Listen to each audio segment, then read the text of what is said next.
पंच परमेष्टि मंगलम तीर्थंकरम मंगलम विश्वजिन्धर्मं मंगलम वीरशासनं मंगलम वीरशासनं वंदितो सर्वसिद्धे ध्रुवमचलमणोभवं गतिं पते वोक्षामि समय पाहुड मृणुमो सुद की विली भड़िदम। समय सार परम मांगलिक ग्रंथ है। आचार्य कुंदकुंद भगवान के द्वारा यह लिखा गया है। ईसा पूर्व प्रथम शताब्दी में यह ग्रंथ की रचना हुई है। भगवान महावीर स्वामी की वाणी को प्राकृत भाषा में प्रस्तुत किया गया है। 415 कुल इसमें गाथाएं हैं। हम 35 नंबर की गाथा पढ़ी थी कल। कहा गया था जो भी हमारे भाव हैं कर्म के उदय से, वो सारे के सारे भाव जो हैं हमारे परभाव हैं। कर्म के प्रभाव से होने वाले भाव भी परभाव हैं। क्रिया के प्रभाव से होने वाले भाव भी परभाव है। दूसरों के निमित्त से होने वाले भाव भी परभाव हैं। और वो सारे प्रभाव बंध के कारण हैं, संसार के कारण हैं। लेकिन जो स्वभाव है जिसमें शुभ अशुभ परिणामों की ओर झुकाव नहीं होता है, शुद्ध परिणामों की ओर झुकाव होता है। जब मुनिराज शुद्धोपयोग में जाते हैं तो उनके परिणाम सारे के सारे शुद्ध उपयोग की ओर झुके होते हैं। ना उस समय उन्हें कोई बाहरी विकल्प शुभ का आता है कि मुझे मंदिर जाना है, मुझे जाप करना है, या मेरा प्रतिक्रमण का समय हो गया, मेरे सामायिक का टाइम हो गया, मेरे स्वाध्याय का टाइम हो गया, शिष्यों को पढ़ाना है, लिखाना है। कोई विकल्प नहीं आता। मुनिराजों को अशुभ विकल्प तो आता ही नहीं है। अशुभ विकल्प नहीं आता है। अब भोजन बनाना है, खाना है, खिलाना है, ये सब सारी चीज़ें अशुभ विकल्प नहीं आते। तो अशुभ विकल्प तो नहीं है।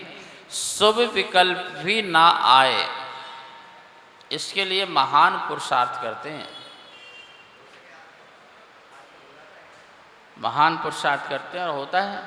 नहीं होगा तो फिर हम आगम के विरुद्ध रहेंगे। आगम में कहा गया है सप्तम पंचम काल के अंत तक भावलिंगी मुनियों का सद्भाव रहेगा। और भावलिंगी मुनि का सद्भाव का मतलब हुआ कि छठवा सातवां गुण स्थान। भावलिंगी में सातवां गुण स्थान जो बनेगा अप्रमत्त दशा बनेगी। और अप्रमत्त दशा जो बनेगी उसमें जो है किन्हीं किन्हीं आचार्यों की अपेक्षा शुद्धोपयोग माना गया है। छठवें गुण स्थान तक, चौथे से छठवें गुण स्थान तक शुभ भाव का तरतम भाव माना गया है। और सातवें गुण स्थान से आगे के 12वें गुण स्थान तक शुद्धोपयोग का तरतम भाव माना गया है। तो इसलिए तरतम भाव जो है वो होगा। चौथे गुण स्थान से छठवें गुण स्थान तक शुभ उपयोग का तरतम भाव जो है बना रहता है। सातवें में जब अप्रमत्त दशा जाते हैं, सुंजलन कषाय का मंद उदय होता है। मंद, मंदतर, मंदतम। सातवें गुण स्थान में मंद उदय होता है सुंजलन कषाय का। तो उस समय भी अंतर मुहूर्त के लिए उपयोग की दशा शुद्ध होती है। लेकिन उससे भी ज़्यादा शुद्ध जब 7वें से 8वें में जाते हैं, 9वें में जाते हैं, तो उस समय मंदतर भाव होते हैं। संजलन कसाय के और मंदतर उदय होता है, जिससे और विशुद्धि होती है, उपयोग में शुद्धि होती है। इसके साथ ही 10वें गुण स्थान के अंत में मंदतम उदय होता है। संजलन कसाय का बिल्कुल मंदतम 10वें गुण स्थान में मंदतम उदय होता है, और 10वें गुण स्थान के अंत में वो जो है वह लोभ कसाय भी समाप्त होकर के पूर्ण शुद्ध उपयोग की दशा प्रकट हो जाया करती है। तो एक देश मानने में तो हमें कहीं किसी प्रकार से प्रॉब्लम भी नहीं है। एक देश कसाय का अभाव मानने से परिणामों में विशुद्धता आती है। ये बात अलग है कि शुभ परिणाम होते हैं, लेकिन शुद्ध परिणाम की ओर झुकाव ज़्यादा होने से अबुद्धिपूर्वक शुभ उपयोग चलता है। बुद्धिपूर्वक शुभ उपयोग नहीं चलता है। अप्रमत्त दशा में जो चलता है अबुद्धिपूर्वक शुभ उपयोग चलता है। शुद्ध ज्ञान संबंधी जो चिंतन है, विकल्प है, वो भी उनका जो है शुभ उपयोग हुआ करता है। लेकिन शुभ उपयोग होते हुए भी अशुभ उपयोग तो है ही नहीं, है ही नहीं। तो इस प्रकार से जो परद्रव्य के निमित्त के परिणाम होते हैं, वो हमारे परिणाम जो हैं वो विभाव परिणाम हैं, प्रभाव परिणाम है, स्वभाव परिणाम नहीं है। कितना सुंदर उदाहरण दिया था कि कोई पुरुष परद्रव्य को जानकर के ये परद्रव्य है ऐसा जानकर के उसे छोड़ देता है कि ये मेरा नहीं है। बोले ज्ञानी भी ये भाव मेरे नहीं है ऐसा जानकर के छोड़ देता है। चाहे शुभ परिणाम हो चाहे अशुभ परिणाम हो, दोनों को ये मेरे भाव नहीं है इसलिए छोड़ देता है। जैसे क्रोध है तो क्रोध को ये मेरे भाव नहीं है ऐसा समझ के छोड़ देता है। साथ ही जो धर्म के परिणाम हैं वो परिणाम भी मेरे निज भाव नहीं है। कौन से धर्म के परिणाम? पुण्य वाला धर्म का परिणाम, पुरुषार्थ वाला धर्म जो है एक होता है पुण्य वाला और एक होता है शुद्ध। धर्मः शुद्धोपयोगो स्यात्, ऐसा आया। धर्म क्या है? शुद्धोपयोग। शुद्धोपयोग को ही धर्म कहा है। असली धर्म तो वही है रत्नत्रय। रत्नत्रय की एकता से जो आत्मा शुद्ध रूप होती है वही हमारा शुद्धोपयोग धर्म है। लेकिन उस रत्नत्रय को प्रकट करने के पूर्व जो पुरुषार्थ वाला धर्म है, 4 प्रकार के पुरुषार्थ में एक धर्म पुरुषार्थ है। वो धर्म पुरुषार्थ जो है जो हम मन वचन काया से अपने को शुभ में टिकाते हैं, अच्छे में टिकाते हैं, धर्म ध्यान में टिकाते हैं, शुभ शुभ अवलंबन लेते हैं, देव का, शास्त्र का, गुरु का अवलंबन लेते हैं। वो जो अवलंबन लेते हैं वह अवलंबन जो है वो हमारा शुभ उपयोग है। सम्यक दर्शन के साथ होने वाले परिणाम देव शास्त्र गुरु संबंधी वही शुभ उपयोग है, वह ध्यान रखना। सम्यक दर्शन के अभाव में भी जो शुभ उपयोग है वो शुभ उपयोग भी अशुभ उपयोगी है। शुभ योग है, शुभ उपयोग नहीं। शुभ योग है, आपका मन शुभ योग में लगा है, आपका वचन आपका काया में, लेकिन वो शुभ उपयोग नहीं कहलाएगा। शुभ उपयोग तो सम्यक दर्शन के काल में स्वामी जी, आपकी जो शरीर मान लो कोई मिथ्या दृष्टि है और इस शरीर से दया दान कर रहा हो तो उसकी काया गलत काम कर रही है कि अच्छे काम कर रही है? बोलो, अच्छे कार्य कर रही है तो उसे हम कहेंगे तुम्हारा शुभ काय योग है। कौन सा कहेंगे? शुभ काय योग है।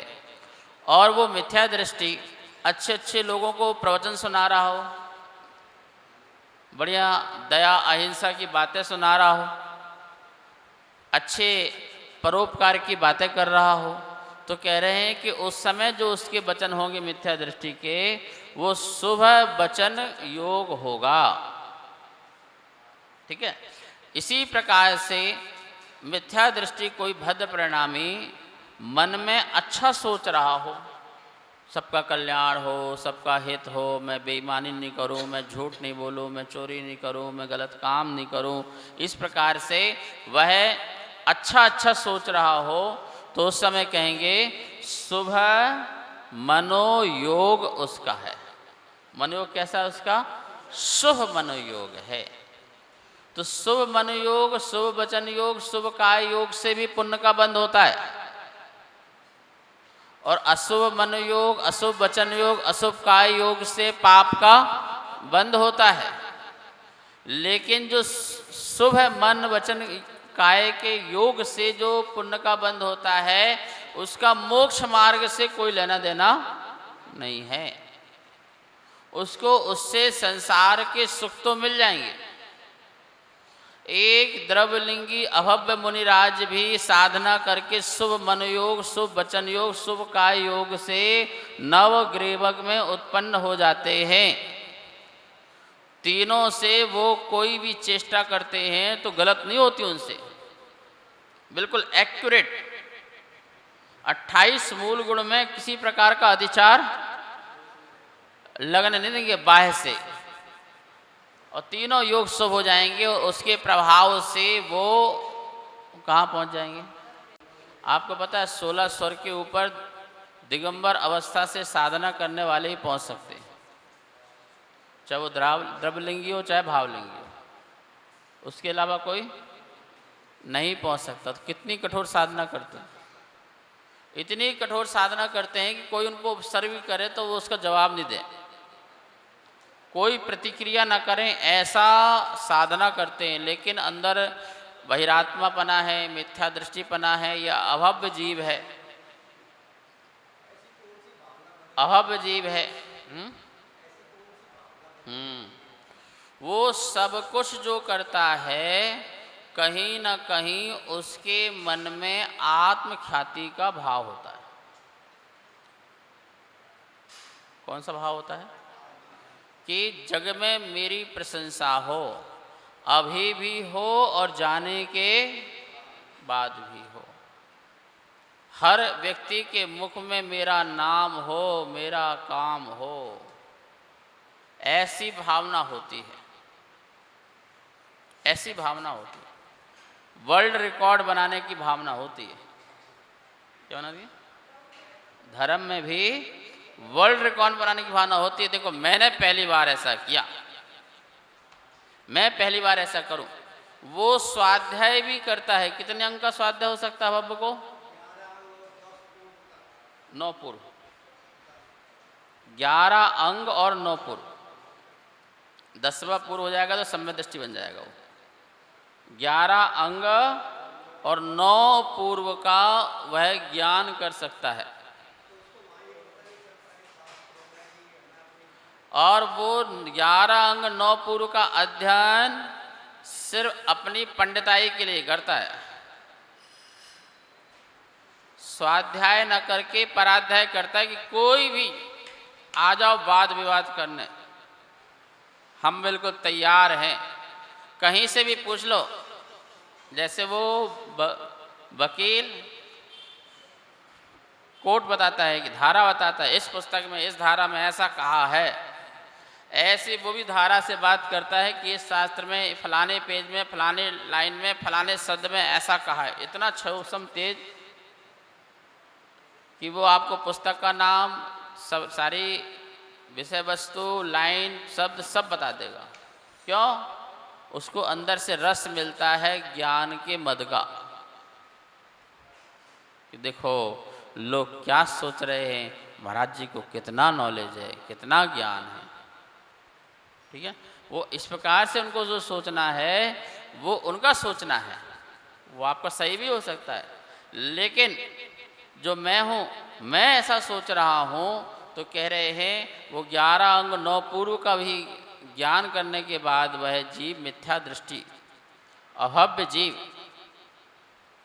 हिमालय में जाकर के बैठ जाए और 1 महीने तक बैठ जाए, ऊपर से बर्फ गिरती रहे, साधना करता रहे और ऐसा बैठा रहे, तो जगत तो उसे महातपस्वी कहेगा। लेकिन कर्णानुयोग क्या जजमेंट करेगा वो बताएगा। तेरे परिणामों में क्या है? क्या तेरे परिणामों में ये है कि भाई मैं वर्ल्ड का पहला बंदा बनने वाला हूं जो हिमालय में 1 महीने तक ऊपर बैठा बर्फ झेलता रहा? यदि ऐसी भावना है तो तेरी वो साधना भी बेकार हो गई, ठीक है ना। लेकिन मैं अपनी आत्म परीक्षा, अपनी आत्म शक्ति की परीक्षा के लिए मैं हिमालय में जाऊं। किसके लिए जाऊं? कि मैं कितनी ठंडी, कितनी गर्मी बर्दाश्त कर सकता हूं, मुझे विकल्प ना हो, मुझे कर्म की निजरा करना है। मैं अपनी शक्ति की क्षमता को देखना चाहता हूं कि मैं ठंडी, गर्मी, बरसात कितना सहन करके, उपसर्ग सहन करके अपनी कर्म निजरा कर सकता हूं। तो वो व्यक्ति जो है आत्म कल्याण कर लेता है, ठीक है ना। तो ऐसी भावना वाला व्यक्ति भी हो सकता है। यहां बता रहे हैं जो मुनिराज हैं वो शुभ योग, शुभ उनका मन, शुभ वचन, शुभ काय, इससे भी वो पुण्य का बंध बांध सकते हैं। लेकिन सम्यक दर्शन के साथ बांधते हैं, रत्नत्रय के साथ पुण्य का बंध बांधते हैं, तो वो चक्रवर्ती भी बन सकते हैं।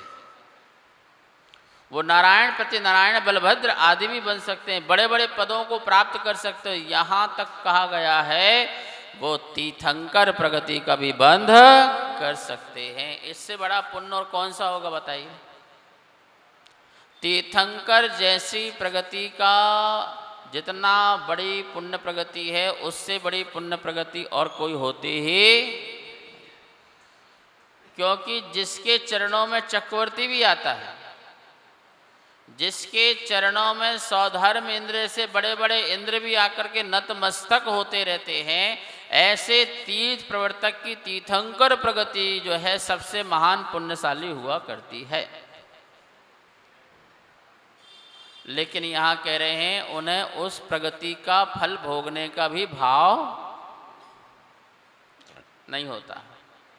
कभी कभी मैं सोचता हूँ समोसरण किसके पुण्य के उदय से लगा?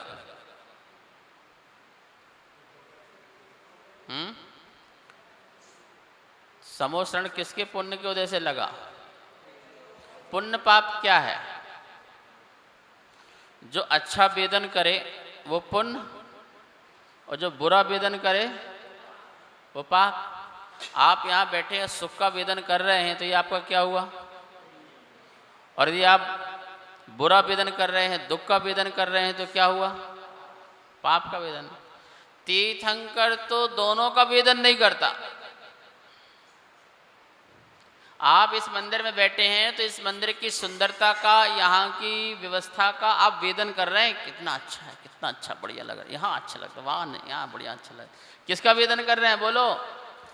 ऐसे सोचते ही मुझे यहाँ बैठने में अच्छा लगता है, वहाँ अच्छा लगता है, यहाँ बढ़िया लगता है, वहाँ से भगवान दिखते हैं, यहाँ से दिखते हैं, बहुत बढ़िया, फर्स्ट क्लास, टॉप का, फर्स्ट क्लास, ये सब ये किसका वेदन कर रहे हैं आप बोलिए? पुण्य का वेदन कर रहे हैं। लेकिन समूह शरण में 4 अंगुल ऊपर कमल के बैठे हुए तीर्थंकर किसका वेदन कर रहे हैं बताइए? है क्या समूह शरण का वेदन कर रहे हैं? वाह कमाल, ये 12 सभा, मजा आ गया, पुष्प वृष्टि, गंधोदक, हवा, ये वो सब, ये सब पुण्य है कि नहीं उनका? देवकृत अस्य उनका पुण्य है कि नहीं है?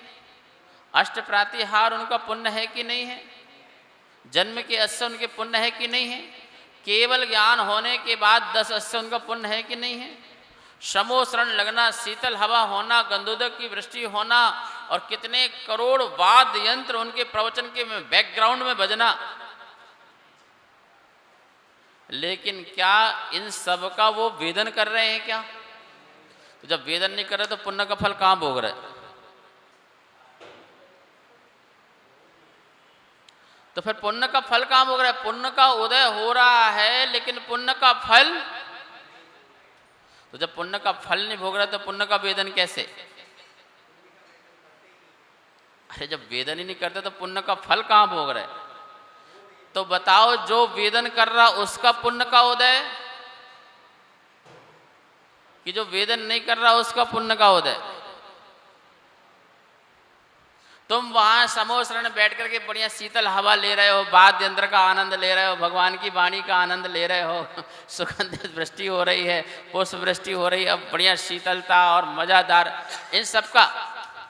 बोलो, यहाँ कमरे में एसी लग गए, मान लो इस मंदिर में पूरी एसी नहीं है, नहीं होना चाहिए, यहाँ एसी लग गई, पंखा है, सब कुछ है, सारी व्यवस्था है, फैसिलिटी है, सब कुछ बढ़िया है। महाराज जी भी प्रवचन कर रहे हैं, महाराज जी भी यहाँ पर हैं और तुम भी हो, और महाराज जी प्रवचन का आनंद ले रहे हैं, भगवान की वाणी का सुनाने का आनंद ले रहे हैं, समझने का आनंद ले रहे हैं, और तुम बढ़िया बैठे बैठे महाराज थोड़ा और बोलो, अच्छा लग रहा है, ठंडी हवा बहुत बढ़िया चल रही, फर्स्ट क्लास, कमाल है, व्यवस्था हो तो ऐसी हो।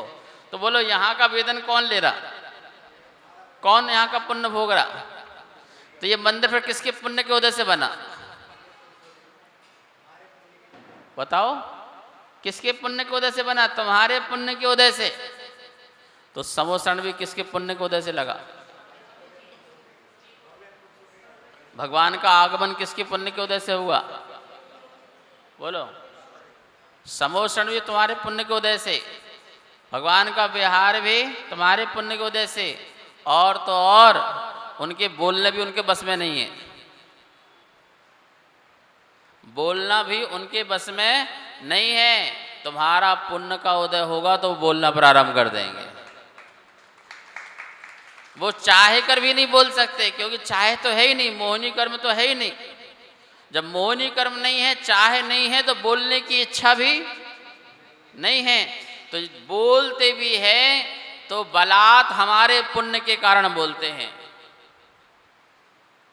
हमारा पुण्य इतना तीव्र उदय में आता है कि उन्हें बोलने में मजबूर कर देता है। और हमसे भी ज्यादा पुण्य यदि उदय होता है तो वो गणधर का होता है। हम हों तो वाणी खेरे न खेरे जरूरी नहीं है, लेकिन जैसे ही गणधर ने कोई प्रश्न बीच में कर दिया तो भगवान की वाणी खिरना।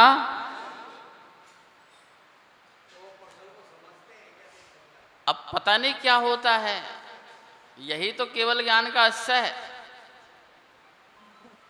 कि पुण्यात्मा गणधर का इतना पुण्य का उदय होता है कि मेरे मन में शंका है और आप समाधान ना करो, ऐसा नहीं हो सकता। अचानक चक्रवर्ती पहुंच जाए, भगवान रेस्ट कर रहे हैं 6 घड़ी बोलने के बाद, हर 4 टाइम बोलते हैं संध्याओं में, 6 घड़ी बोलते हैं। रेस्ट मतलब भगवान अब अपने ध्यान में हैं, और अब कोई अचानक कौन पहुंच जाए? चक्रवर्ती पहुंच जाए, तो क्या करेंगे भगवान? चुप नहीं बैठ सकते। चक्रवर्ती का इतना तीव्र पुण्य का उदय है कि भगवान अपने आप बोलने प्रारंभ कर देंगे, हे भव्य जीवो, और उसके मन में जितने प्रश्न होंगे उन सबका समाधान भी प्रारंभ हो जाएगा। अचानक सौधर्म इंद्र पहुंच जाए, 3 लोगों में वाणी खिरती है, या तो वहां गणधर हो, चक्रवर्ती हो, या फिर सौधर्म इंद्र हो। गणधर तो मस्ट है, प्रमुख वक्ता भी आता है वहां पर। क्या बोलते हैं कि प्रमुख वक्ता पहुंच जाए, जो पहला श्रोता है वो श्रोता है, लेकिन 3 कंडीशन है। श्रोता जाए और वाणी खेरे जरूरी नहीं है, वो तो श्रोता है। जैसे आज स्वामी जी ने आपको बना दिया श्रोता है, हम बोले ना बोले जरूरी नहीं है, लेकिन यहाँ चक्रवर्ती आ गया, तुम बोलो ना बोलो, हमें तो बोलना ही बोलना है। अब यहाँ प्रधानमंत्री आ जाए तो हम चुप नहीं बैठ सकते, हमें बोलना बोलना है। वो उनका पुण्य है कि बोलना है, कौन रुक सकता बताओ? क्या उसे आशीर्वाद शब्द नहीं मिलेंगे? मिलना ही मिलना है, उसको मार्ग मिलना ही मिलना है कि तुझे क्या करना है, ठीक है ना। ऐसे ही कोई गणधर पहुंच जाए या सौधर्म इंद्र आ जाए तो नियम से कुछ लोगों के मन में होता है, देखो महाराज जियों में कितना राग द्वेष है, ठीक है ना। हम गए थे तो चुप बैठे थे, और वो गए तो महाराज ने बोलना। भाई ये तुम्हारा महाराज का राग द्वेष नहीं है, हमको लगता है, ऐसा नहीं है। सामने वाला व्यक्ति का पुण्य का इतना प्रभाव है, इतना तीव्र प्रभाव है कि वो बैठा नहीं कि महाराज ने बोला कि तुम ठीक हो, तुम्हारा धर्म ठीक चल रहा है, धर्म वृद्धि है, स्वास्थ्य ठीक है, धर्म में लगे रहना, और उससे बात करना प्रारंभ कर दिया। ठीक है ना। हम तो 1 घंटे से बैठे थे, हमें तो कुछ पूछा ही नहीं। भैया अपना पुण्य बढ़ाओ ना, हम क्या करें, अपना पुण्य बढ़ाओ। हजारों के बीच में किसी एक पुण्यात्मा का नाम लेते हैं तो उसके पुण्य ने बढ़वाया उसका नाम।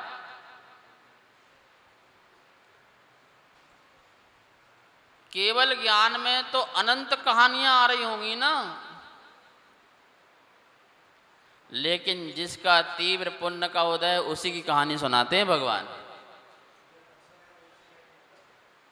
कहानी तो बहुत होंगी ना, एक एक प्रसंग की कितनी कहानियां होंगी। सील के ऊपर सुनाए तो कितनी कहानियां होंगी, बहुत होंगी। लेकिन अधिकांश कहानी जिसका पुण्य तीव्र हो और वो जिस खंड में हो, जैसे वो आर खंड में है तो वो आर खंड में जम्बू द्वीप में है, तो अधिकांश कहानी कौन सी आएगी,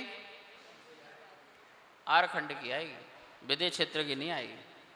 और विदेश क्षेत्र में रहने वाले कोई तीर्थंकर होंगे, उनके केवल ज्ञान में जितनी भी कहानियां होंगी वो वहीं के विदेश क्षेत्र की कहानियां।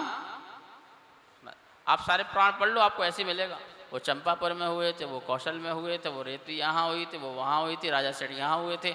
सारी कहानी आप पढ़ लीजिए, ऐसे है कि नहीं है। सब भरत क्षेत्र की, अधिकांश सब भरत क्षेत्र की कहानी मिलेंगी उनके केवल ज्ञान में, क्योंकि भरत क्षेत्र के जो भी पुण्यात्मा जीव होंगे उनकी कहानियां उनके ज्ञान में झलकना प्रारंभ हो जाती है। तो आप सब लोग भी पुण्य बढ़ाओ, लेकिन पुण्य के प्रभाव में नहीं बहना, पाप के प्रभाव में नहीं बहना, आपको अपने उपयोग शुद्ध करने के प्रभाव में बहना है। मैं कैसे ज्ञाता दृष्टा बनूं, कैसे सहज स्वभावी बनूं, कैसे साक्षी भाव में रख सकूं, ऐसी भावना हमको लाना है, तो वो ज्ञानी बन जाएंगे। क्या बन जाएंगे। ये 35 नंबर की गाथा जो है हमें ज्ञानी बनाने की बात करती है। ज्ञानी कौन, सुनो भैया, सम्यक दृष्टि ज्ञानी नहीं है, सम्यक दृष्टि ज्ञानी नहीं है, मुनिराज ज्ञानी होते हैं, मुनिराज ज्ञानी होते हैं, मुनिराज आत्मज्ञानी होते हैं, वही केवल ज्ञानी बनते हैं। शेष विषय कल। कार्यक्रम पाठशाला के पुण्यार्जक थे श्री दिगंबर जैन मंदिर, लोधी कॉलोनी, दिल्ली।